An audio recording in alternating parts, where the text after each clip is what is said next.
BBC Sounds. Music, radio, podcasts. Thanks for downloading this episode of In Our Time. There's a reading list to go with it on our website, and you can get news about our programmes if you follow us on Twitter at BBC In Our Time. I hope you enjoyed the programmes. Hello, in September 1870, the Prussian army besieged Paris. The French government surrendered in March, and Parisians declared their own government, the Commune, only for the French army to take over the siege and at the end of May kill the communards in their thousands. It was a bloody, traumatic 9 months for the French capital and for France. Karl Marx praised the communards as the first proletarian revolutionaries, a sign of what might be. Others saw them as a warning of what must never be. Meanwhile, buoyed by victory, Bismarck declared German unification at Versailles and annexed Alsace-Lorraine for the new German Empire, prompting French longing for revenge unsatisfied until 1918. With me to discuss the Siege of Paris are Corinne Varley, lecturer in French and European history at the University of Strathclyde, Julia Nichols, lecturer in French and European studies at King's College London, and Robert Gilday, professor of modern history at the University of Oxford. Robert Gilday, why were Prussians and other German forces fighting for France in 1870? Well, the Franco-Prussian War was a struggle for mastery in Europe between France and Prussia. France was under the Second Empire of Napoleon III, who was the nephew of the great Napoleon, and he was trying to reassert the hegemony that his uncle had had over Europe in that period, because since 1815 France had been a bit in the doldrums. Prussia was under King William, but above all, the Chancellor Bismarck was the mover and shaker. And Bismarck was trying to make Germany into a kind of divided country, divided into many states, and known for its culture, the country of Beethoven and Wagner. He was trying to make it into a country of blood and iron under Prussian dominance and mighty military and economic power. He was very well prepared for war. He had reformed the army. He had just fought 2 wars against Denmark and against Austria in pursuit of German unification, and he needed one more war against the French to unite Germany and basically to bring in South Germany into a new united Germany. He needed to drive up German nationalism in order to do that. Napoleon III was probably overconfident. He thought that the French army was very strong. He thought that French history was behind him. He was slightly tricked into war. When the French declared war on Prussia on the 15th of July 1870, his first minister said that they were going to go to war with a light heart, and the French armies moved into the Saarland. They advanced, but then within a matter of days they were being driven back. Napoleon III was taken prisoner at Sedan, and he had to surrender to the Prussians. He finished up being in exile in England and dying curiously in Chislehurst in 1873. Meanwhile, one of the great French armies was under siege in Metz in eastern France, and a war that had started off with people putting money on Napoleon III in France finished up as in the early phase as a Prussian victory. You've mentioned blood and iron, and you've mentioned the organisation of Bismarck and the power of the Prussians. Why did nobody recognise that they were so powerful? Why did Napoleon sail out with a light heart and all that stuff? Did nobody know they were going to be hammered? Well, I think there was a feeling in Europe, for example, the British, they thought that the main problem was France. That, you know, and Napoleon was a Napoleon, and just as the first Napoleon had raged across Europe in the early years of the 19th century, so his nephew was going to do the same. And he had. It's true that Napoleon III had been involved in the Crimean War. He'd sponsored the reunification of Italy. People just thought that France was going to be the power, whereas Bismarck had been playing a very long game, putting Germany back together again and transforming it from this divided country into united power. But the force of that unification had not yet been seen, and nobody had quite recognised this. Obviously, I think that's true. Yes. Were they better armed, the Germans? They were better armed. They had considerable artillery. I mean, the French had a wonderful new rifle called the Chassepot, but the Prussians had artillery made by Krupp of Essen, and they also had. And they brought in universal military service. So all Germans were conscripted and then put in reserve. So that meant that the Prussians could draw on these great reserves of men to fight the war. Thank you very much, Corinne Varley. So the Prussians won. Napoleon was captured. Parisians were captured. The French army was captured in their thousands, and the Prussians moved towards Paris. They thought they'd take it in 3 days. Who was defending Paris at the time? Well, at the time that the siege started, Paris was one of the most heavily fortified fortresses, cities that Europe had ever seen. It was a city that had previously not been particularly well fortified. Certainly that was something that Napoleon Bonaparte had regretted when it came to, in the Napoleonic Wars. But the French government had spent a huge amount of money, about 120 million francs, on the defences of Paris. So by the time the siege started, there were extremely well fortified. The city was extremely well fortified. There were walls of about 10 metres high surrounding the city. There were moats. There were also thousands of heavy guns. There were 400,000 men, some regular soldiers, but also a significant number of National Guardsmen who had responded to the call-up from the government. So the city was well prepared for a siege, although nobody really expected a siege to happen. It was one of these things where some historians have compared it almost to being a bit like how, in the 20th century, powers regarded nuclear weapons and still do to an extent as a deterrence, that, Paris was so well defended. And this was going to be a deterrent against the Germans ever, laying siege to it. But of course, that wasn't to be the case. It's curious we have two cases of overconfidence. Napoleon sailed out thinking he was going to walk it, and Bismarck then turned to Paris and gave it 3 or 4 days. It lasted for 5 months. Yeah, Bismarck in particular and others, particularly in the German army, the Prussian army, thought that, especially once the city was sealed off from the 20th of September 1870 and once completely cut off from the outside world and from the rest of France. So the Prussians just encircled it? Yeah. They encircled it. So, yeah, the city, the fortifications were around 38 miles in perimeter, which meant that the Prussians had to cover a 50-mile perimeter, but there were far fewer Prussians than there were in French soldiers defending Paris. But yes, the city was completely sealed off. It was extremely difficult to get in or out, and food couldn't get in or out. And Bismarck and many of the Germans thought that the French, particularly because of the regime of Napoleon III, had this reputation for decadence and so on, and they thought that the French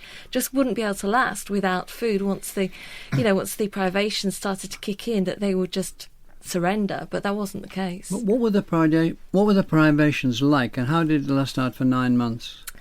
Well, it was extremely difficult, especially in terms of food. The city had enough food at the start of the siege that they calculated to last about 80 days, and they had enough fuel to last about the same amount. But they soon realised that it wasn't going to be quite so simple. They had thousands of sheep and cows, but they didn't think about, for instance, providing cows for milk, so the children suffered. And they introduced rationing for meat in about October 1870, but bread rationing didn't come in until much later. But fairly quickly, things began to be really extremely difficult for Parisians. And there are lots of stories about how the Parisians had to start, once they ran out of the more conventional food, the food that had been stored, the meats that had been stored, they then had to turn to killing domestic animals. They also killed and ate about 65,000 horses as well. There are stories of people eating rats, although estimates are that they only ate about 300 rats. But things became extremely difficult for Parisians, and that's ultimately why the siege ended in January 1871, because of the lack of food. But then they gave in. Can you just take the story on from there, Julia Nichols? First of all, but what was uniting the Parisians? Why did they feel so confident, and how did they keep together for so long? Because Bismarck was not only surrounded, he started bombarding it with his cannons and so on. In September 1870, there is unusually in French history, I think, an almost kind of bloodless revolution, which brings to an end the Second Empire, the rule of Napoleon, and brings in the Third Republic. And after that happens, there is a kind of huge wave of patriotism that sweeps across Paris and is quite a unifying force. So people call back to revolutionary history, particularly to the Battle of Valmy, which happened in 1792. Was there a sense in which the Parisians thought that the French army had let them down and they were going to show what they were made of? Yes, I definitely think that there is a sense of that. There is, throughout the siege, the National Guard, which is the traditional defense of Paris, I suppose, a sort of citizen militia, increasingly arms itself or demands to be armed more. And a lot of battalions of the National Guard are quite radical. They want to take a different tack in the war than they think that the new government, the new Republican government, is taking. They want to really kind of bring it to the Prussians. They think, yes, that the French army is sort of letting them down and the government is letting them down and really extending these conditions that are so intolerable for so many people in Paris. Where is the government of France at the time? Are they in Paris or have they pushed off? No, the government is not in Paris at the time. So where are they? The government relocates to Tours. Léon Gambetta, who is the Minister for War and the Minister for the Interior, famously leaves Paris in a balloon at the beginning of October 1870 to go and try to rally more troops. So Paris is sort of deserted by the national government during the siege. And this causes a lot of resentment among the population. There is a sense that it's almost a stateless city. There is no government during that period, and that they have to step in and run that government for themselves and for the other citizens of Paris. And is this where you could say that the Parisians are becoming radicalised? Yes, I think so. I think that's a big factor in it. So this creates a sense of resentment against the national government, but it also boosts the power of local government in Paris. So I'm thinking about the kind of government of the specific arrondissement. So a lot of things during the siege, a lot of administration is carried out by this local government. The National Guard is administered and kind of drafted locally. Food rations is also dispersed locally. And local associations create vigilance committees to kind of watch out for anything weird that might be happening or any Prussians that might be trying to get into Paris. And a lot of these local governments are quite radical. So the national government leaving Paris almost delivers power into the hands of more radical citizens. Robert Gilday, Bismarck started to shell Paris in January heavily. He was obviously impatient. Why, and what did he expect to happen, and what did happen? Well, obviously Bismarck wanted to bring the war to an end, and he did have this powerful artillery, and they start, as you say, to shell Paris in January. There were about 200 or 300 shells a day, fired from a distance of about 5 miles. They didn't actually do that much damage. They hit hospitals, it's true. They killed about 100 people and injured about 300, and about 20,000 people were driven from their homes. But actually more people died from diseases such as pneumonia in the cold winter of 70-71. I mean, about 1,000 people a week were dying of pneumonia. So he didn't actually get what he wanted. And one could argue that the resolve of the Parisians was probably increased by the bombardment because of the patriotism that has been talked about. How did he get what he wanted then? Well, he got what he wanted by negotiating with the government of national defence for which was outside Paris. Well, it was outside Paris, but I think there were also bits of it that were still in Paris, in the Hôtel de Ville, the city hall.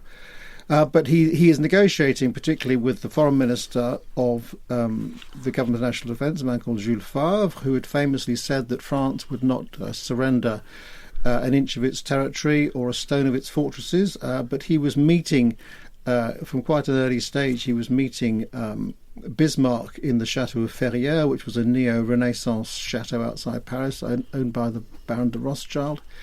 Another person we should mention, Adolphe Thiers, who was a veteran French politician, aged 73, who was described by Marx as a monstrous gnome. He had been going to London, Vienna, and St. Petersburg to try to get allies, but they failed. So basically, the Government of National Defence was trying to establish an armistice, and because it wanted the war to end. Some people wanted the war to end. Gambetta wanted it to continue, but he wasn't doing too well. But there were other people on the Government of National Defence who wanted to end the war, to restore order, and therefore to do a deal with Bismarck. So, thank you. Karine Varley, in Versailles in January there was a German unification, and in February a German victory parade through Paris. How did the French react to that?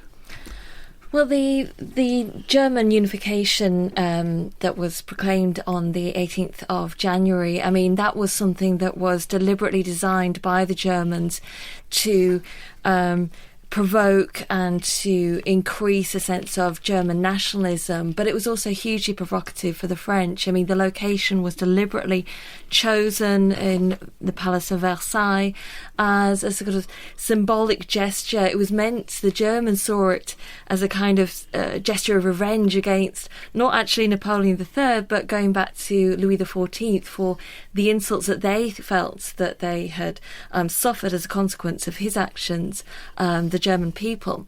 So that was hugely provocative. But when the Parisian people found out firstly that the French government had surrendered, and secondly the terms of the surrender and the initial peace terms that the Germans had imposed on the French, the key sticking point was, a number of things. Firstly, the annexation of Alsace-Lorraine. But that was something that pretty much everybody expected. But secondly, it was the indemnities, the costs that the Germans had imposed were imposing on the French, that they were going to have to pay to Germany. This was 5 billion francs. Originally, the Germans had asked for 6 billion. And it was widely felt that this was such a huge and unprecedented sum that this was going to bankrupt France. But there were also other conditions. One of them was that because the fortress of Belfort, which is part of Alsace, had not been defeated by German forces, that it would remain French and not be annexed by the Germans. And as a consequence of that, one of the deals was that would remain French, but that the Germans would get to parade through Paris and through march down the Champs-Élysées. And many people in Paris thought that was the ultimate insult, because they thought that Paris hadn't been militarily defeated, that they had been defeated by hunger alone. So many people started to see the terms of the armistice and the peace as a betrayal by the French government of national defence. And so, Julia Nichols, the people of Paris, many of the people of Paris at the time, took their future into their own hands. What did they do? So, on the 18th of March, 1871, the Paris Commune, I suppose, comes into being. This is France's last 19th century revolution. It is an attempt at self-government. The Commune being what? A commune is a form of administration in France, local administration. So this is the idea is that these revolutionaries, radicals, have taken control of Paris, and they want to rule it autonomously, or they want to have more say in the government of Paris. So they take the whole of Paris. They say we're all together in this, and we are going to do what? Well, it's important to say that not everybody in Paris is happy about the Commune, and not everybody in Paris wants the Commune to happen. Yeah, but it happened and it was strong. What was it? It's very difficult to define the Commune, actually, because there are so many different groups of people who are a part of it, and who even make up part of the ruling council of the Commune, which is elected following elections that take place about a week after it's declared. So there are some people who think that the Commune should simply be a kind of federal government where Paris should be able to govern itself. There are other people who are in the majority in this council who think that the Commune and Paris is really the centre of France, and that Paris has the right to rule the rest of France, and so the rest of France should really kind of get on board with the Commune. So these things really, or these different ideas of what the government should be and how it should act, really come into conflict during the Commune. And I think it's been difficult for later historians, and it also was difficult for people at the time, to really articulate what the Commune is and what it wants to happen. But it happened. It was called the Commune, and it took control of Paris. How did they do things like feed the people? Well, I think that a lot of the privations that were in place during the siege carried on into the Commune. So the government attempted to rule Paris, and it passed a series of laws on things like the government. Now you're talking about the Commune as the government. Yes. Sorry, the ruling council, the council of the Commune. They passed a series of laws. They actually separated church and state. They passed laws on divorce and night work and so on. But the actual administration, the day-to-day running of the city, they encountered quite a lot of problems with, because nobody, or really very few people who were involved in the Commune, very few communards, actually had any experience of government or of bureaucracy running a city. So can you reset the scene for us now, Robert? The Bismarck's won. He's gone to Versailles. He's got himself a lot of what he wanted. But behind him is this Paris has risen against him and anybody else who might want to take them on. I'd like you to be able to tell the listeners, where are we now? Well, as Julia said, Paris is now this revolutionary city, and it is undertaking acts of revolution. There's a big question, for example, about how socialist was the Paris Commune.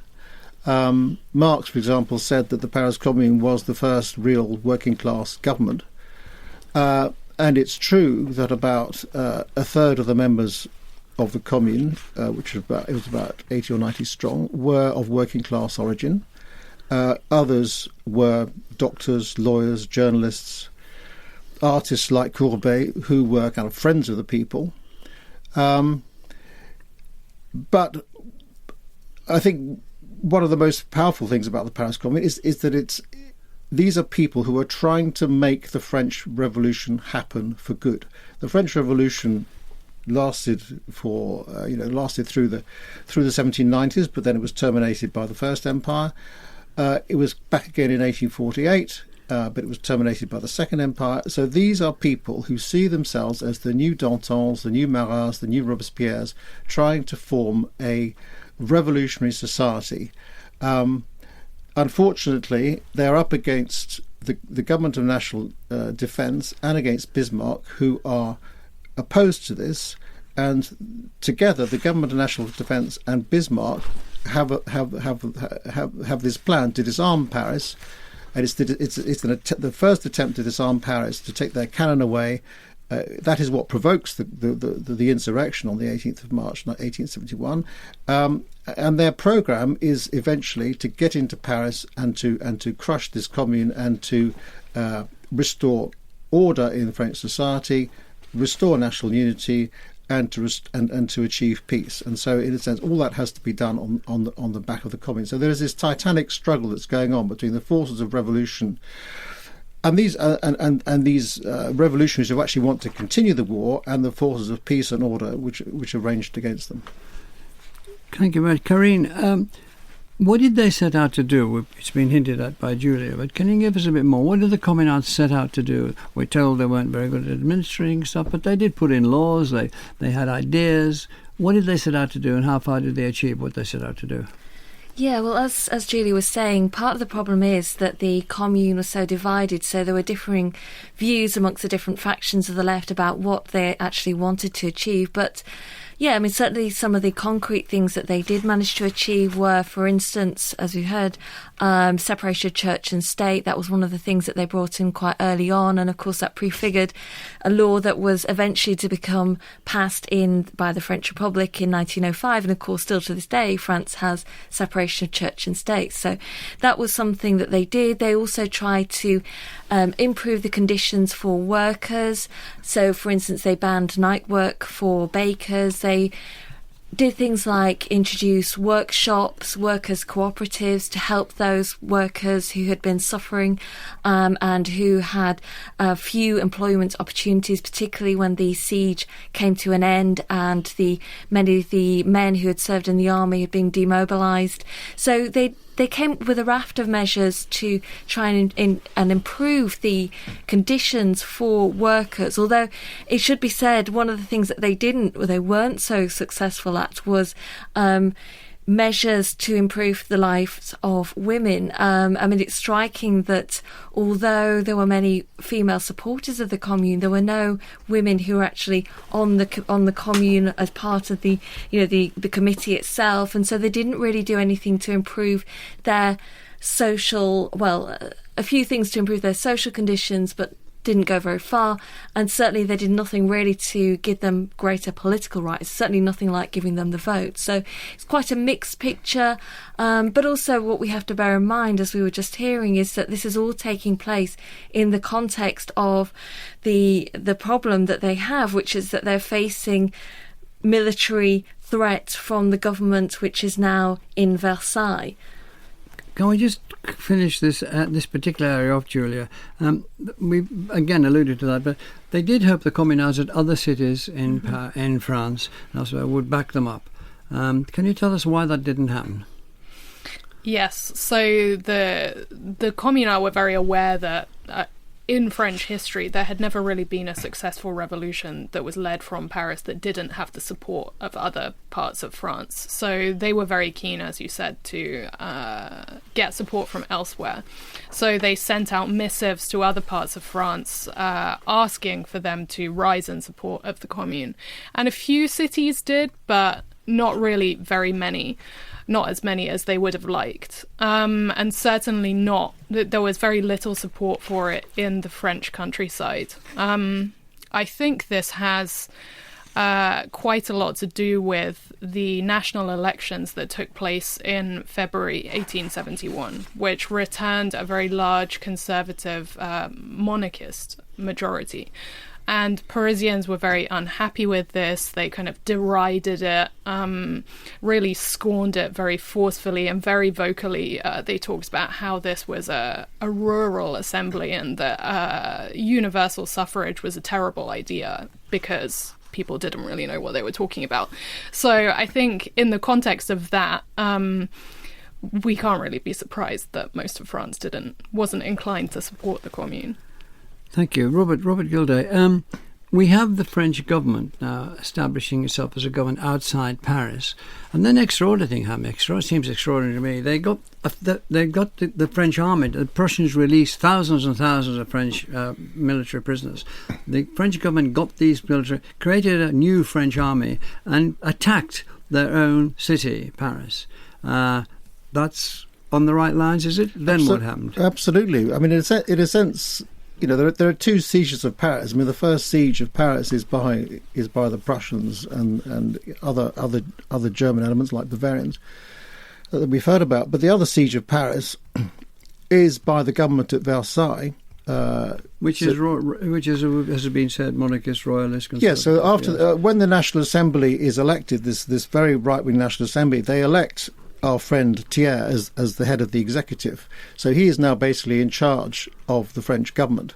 And he is organising this large army. So it's partly made up of elements that survived the war. It's also, as you say, made up of about 60,000 prisoners of war who had been taken by the Prussians, but are now given back to the French in order to get control of Paris. There are also quite a large number of sort of territorial forces from places like Brittany, which are very anti-revolution. And so there's this massive assault on Paris from the west, which starts around the 10th of May, 1871. And within a matter of a week or so, they take the necessary forts. They burst into Paris from the southwest, and the communards, then set up barricades to prevent them progressing any further. But basically, the forces of Versailles coming from the south and the west, and the stronghold of the Commune are in the north and east of Paris, which are these very popular, revolutionary, popular in the sense of working class communities, which are very much behind the Commune. And the fighting takes place street by street and barricade by barricade, and atrocities are committed on both sides. Prisoners that are taken by the Versaillais are shot. The communards also themselves execute a number of people who they've taken hostage, including the Archbishop of Paris and various gendarmes and people assumed to be spies. And gradually the force of Versailles advance, and there's what they call the Bloody Week, the Semaine Sanglante, which is the week between the 21st and 28th of May, 1871, where basically huge atrocities are committed by the Versaillais. Thousands of Parisians are killed, and one of the most celebrated elements of this is the last stand of Communard fighters in the Père Lachaise cemetery, which is this wonderful cemetery in Paris. But in the eastern part of that cemetery, surviving fighters are put up against a wall and shot and then tumbled into a ditch. And that famous wall of the Fédérés, it's called the Mur des Fédérés, it becomes an iconic story of the Paris Commune. That's very vivid. And have we any idea, Corinne, what the French felt about frightening the French? About murdering each other to the extent that we've heard. Yeah. Is there any reports saying we shouldn't be doing this, or this is going to clear what's going on in their heads? Have we any idea? Is it a useful question? There is a sense amongst those soldiers who were part of the Army of Versailles, part of the government's forces, who were attempting to and successfully retook Paris, that this was criminality. They saw this as not even a sort of legitimate uprising or not even a proper revolution, but they were told and they were given the impression that this is the criminal element and therefore these needed to be crushed. And in a sense that perhaps explains why there was so much violence and why there were so many deaths. Where did this propaganda emanate from? Well, I mean, it came primarily from the government and Adolphe Thiers, who we're hearing about in particular. There are stories about him. He was somebody who was, a veteran politician, somebody who was also a historian who had written about previous revolutions in France and in Paris in particular. And there was this feeling in which they wanted to deal with this once and for all. And so by sweeping through these neighbourhoods that had been involved in the uprising and involved and supported the Commune, by killing these, these revolutionary elements, that they thought that this might finally end this sort of cycle of revolution that Paris had been involved with since 1789. So, for them, this was, they saw this as being a kind of necessary task, and, one that they, needed to do to recapture the city. Not unakin to a holy war in a way. Although it wasn't anything to do with religion, I know it. But cleansing the place. Yeah, there was certainly that that sort of language. Although, I mean, say this isn't about religion, but of course the Catholic Church, who saw their Archbishop killed by the communards and also 23 priests, really did come to see this as being very much in those terms. And the Sacré-Cœur, the basilica that was built on Montmartre, becomes this sort of symbol after the Paris Commune of that whole episode and of this sense in which Paris had sinned and needed to repent for its sins during the Commune.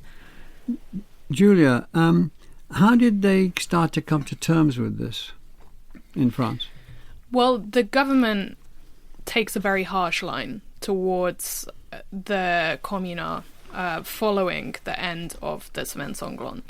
So you could almost say that it's a continuation of the war against the Commune, just by a different means. So around 40,000 people are arrested following the end of that week, and are then put on trial at specially constructed war councils over the next 5 years.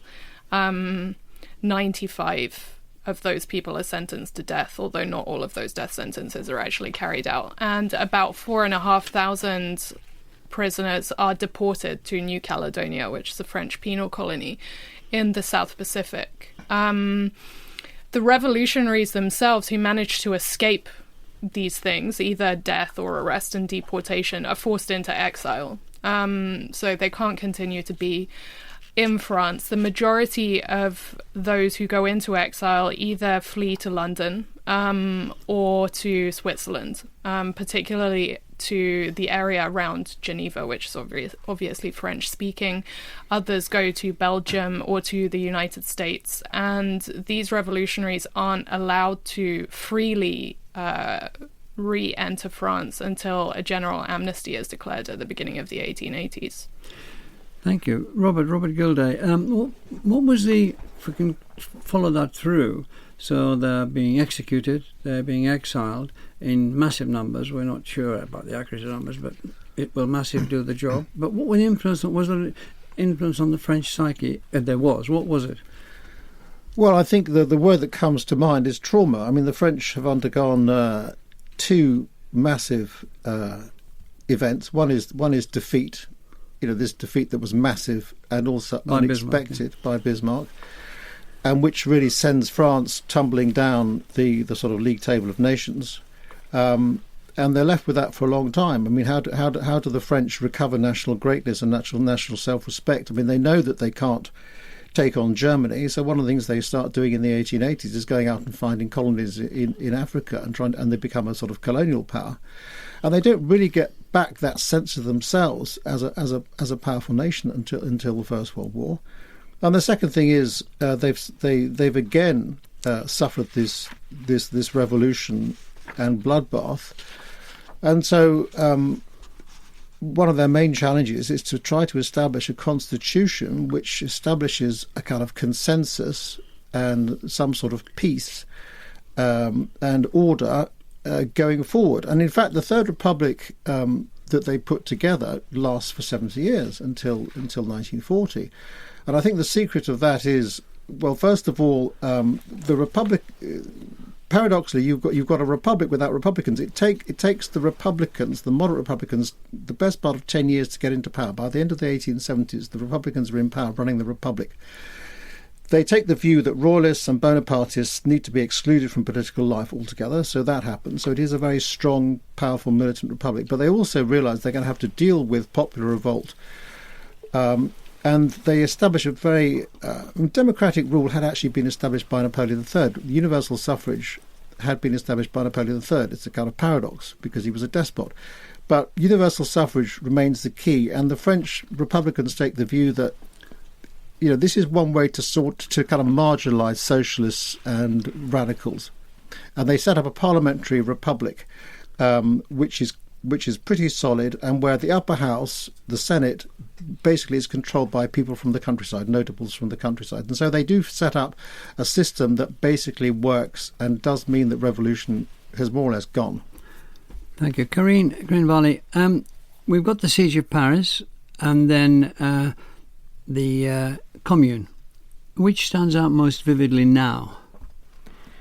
Well, I suppose now, I mean, it's quite interesting. Now, I would say that there's more awareness of the Commune than perhaps the Siege of Paris itself, which wasn't the case in the years that immediately followed the whole period of the Franco-Prussian War and the Commune. I think now, because the Commune had such much wider repercussions internationally in terms of the left, of socialism, it reverberated more obviously than the Siege of Paris, although the Siege of Paris did have significant reverberations in terms of the military experience and in the ways that it prefigured some of the experiences of war that were seen in the 20th century. So it's something that has actually changed over time, from this initial period in the 1870s when there was very much a focus on remembering the Franco-Prussian War rather than the Commune.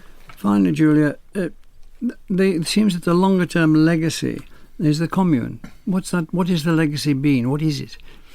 Yeah, I think we could say that the Commune almost, if we look at the event itself, almost has an outsized legacy compared to what the event is.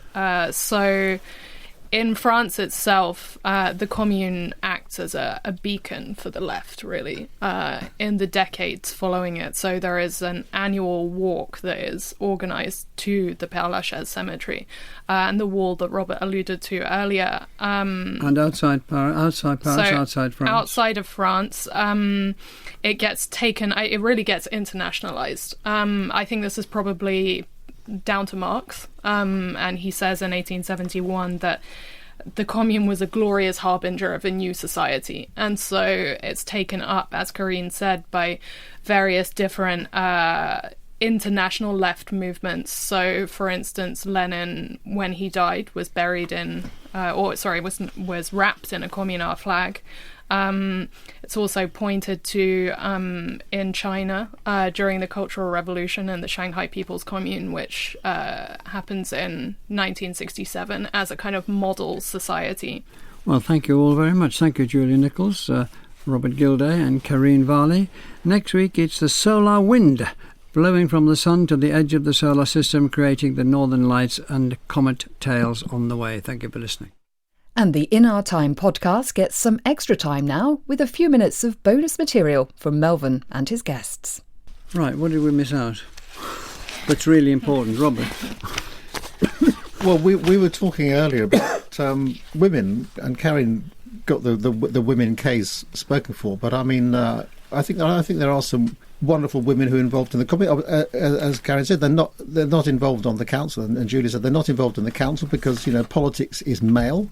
But there are plenty of wonderfully dynamic women. I mean, two of my favourites are Louise Michel, the so-called Red Virgin, who was a school teacher, very much involved in the club movement that leads up to the Commune, a great speaker. She gets involved, she invades the Hôtel de Ville before the Commune is set up, dressed in men's clothes. So there's a whole barricade in Montmartre, which is known as the women's barricade at the Place Blanche. So she's involved in that. So I think, and she gets deported to New Caledonia, and then she comes back, and then when she dies, and I think it's 1910, there's a huge funeral that happens. And then just another example, a woman called Dmitriev, who's a Russian woman who's very close to Marx's daughters, and she becomes involved in the Commune. She sets up a union of women to support the Commune and to tend to prisoners.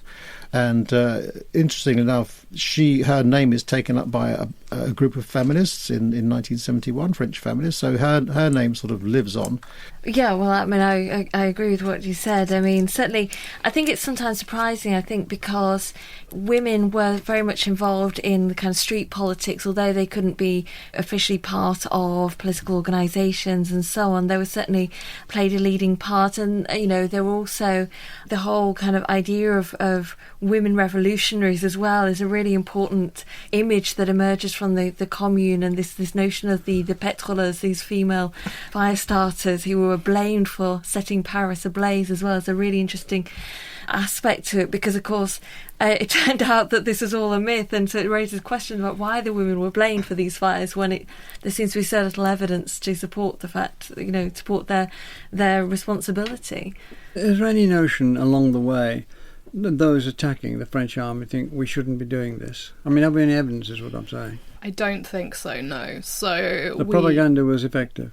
Well, we talked earlier about how the French army really believed that they were trying to bring the revolution to an end, finally, by attacking the Commune. And I think that the Communards also saw this as a continuation of a battle that had been going on since 1789, or even they might say before 1789, that this is just one more instance of the forces of order, or even moderate republicanism, trying to kind of suppress them and suppress the revolution and suppress the people, and that it was their duty, it was an obligation to fight against those people. What do they think about this in France? What do they think about it now? Yeah.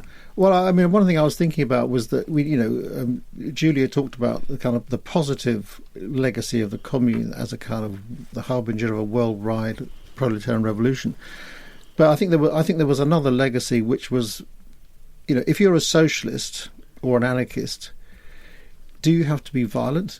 And I think a lot of socialists in the later 19th century and into the 20th century, they try and find a way where they can gain power, gain influence, and gain power democratically through party politics rather than violently. But I also think that the experience of the Commune means that there is a huge militancy. There's always this fear that the bourgeoisie will arm and use its mercenaries to hit them again. So I think in French socialism, and particularly in French communism, the Communist Party that forms in 1920, I mean, there is a huge degree of militancy.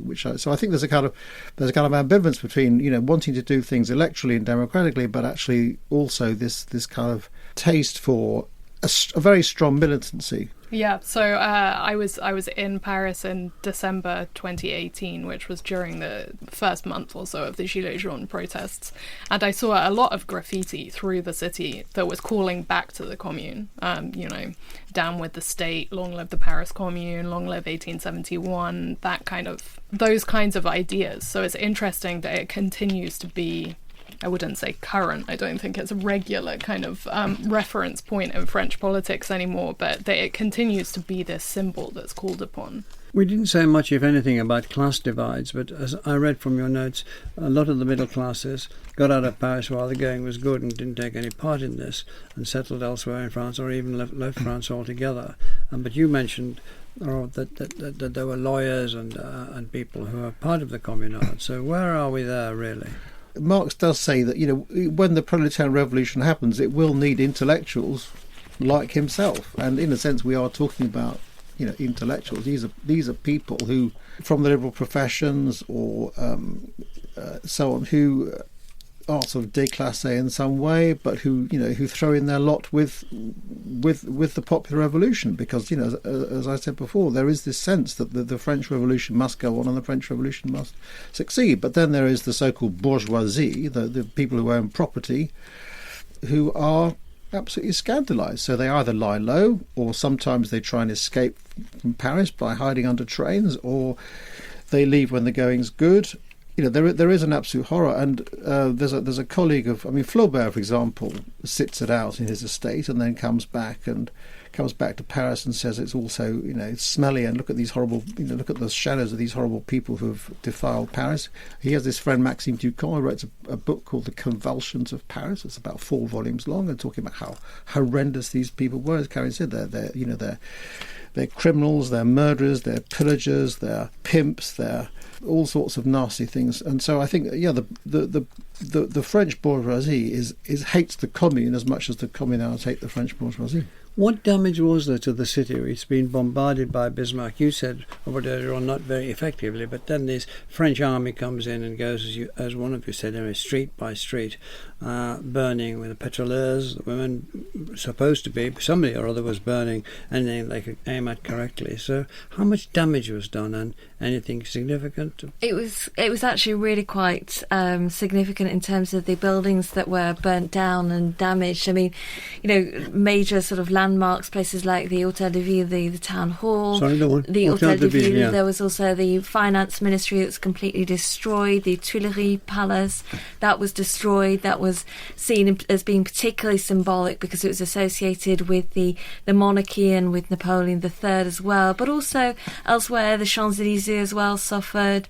The Arc de Triomphe also suffered. It took 23 direct hits from the shells from the Versailles army. So there was a significant amount of damage to Paris, and this was again one of the kind of enduring images for the opponents of the Commune, saying, look at what these people have done to this city, and particularly for those people who saw Paris as this symbol of civilization, of enlightenment. To see the city damaged in this way was, for them, was really quite significant, and again was an argument against what the Commune had done, but also against what happens when you allow the workers and the poorer elements some element of political power. This is the consequence, they thought. Could I just add one right to that? Because in 1940, when the Germans are again approaching Paris very rapidly, the French army is en route, and there's a question of whether Paris should be defended.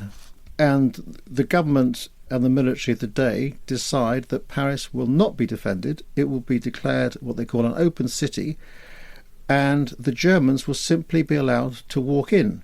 And I think, all the evidence points to the fact that some of the people who were leading France at the time, controlling the armies, Marshal Pétain, Marshal Weygand, were young men at the time of the Paris Commune.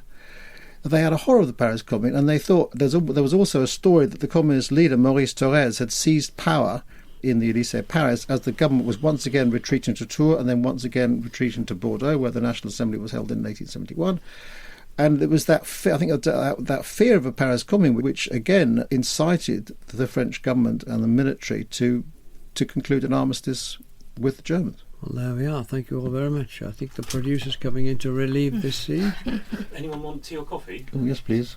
What should you prefer? Tea, please. Tea? I'm fine, thanks. I'm all right, thanks. Melvin? Tea, please. 2 teas. Thank you very much. Well, thank you all very much. In Our Time with Melvin Bragg is produced by Simon Tillotson. Henry Akeley disappeared from his home on the edge of Rendlesham Forest somewhere around the end of June 2019. They come every night now. The police don't believe me. Please, I just need you to get in touch. What we uncovered is a mystery that has sent us deep into England's past. To an area steeped in witchcraft, the occult, secret government operations. Now we have multiple sites of 5 lights with a similar shaped orbit. And something that might indeed be altogether otherworldly. This is The Whisperer in Darkness. Available now on BBC Sounds.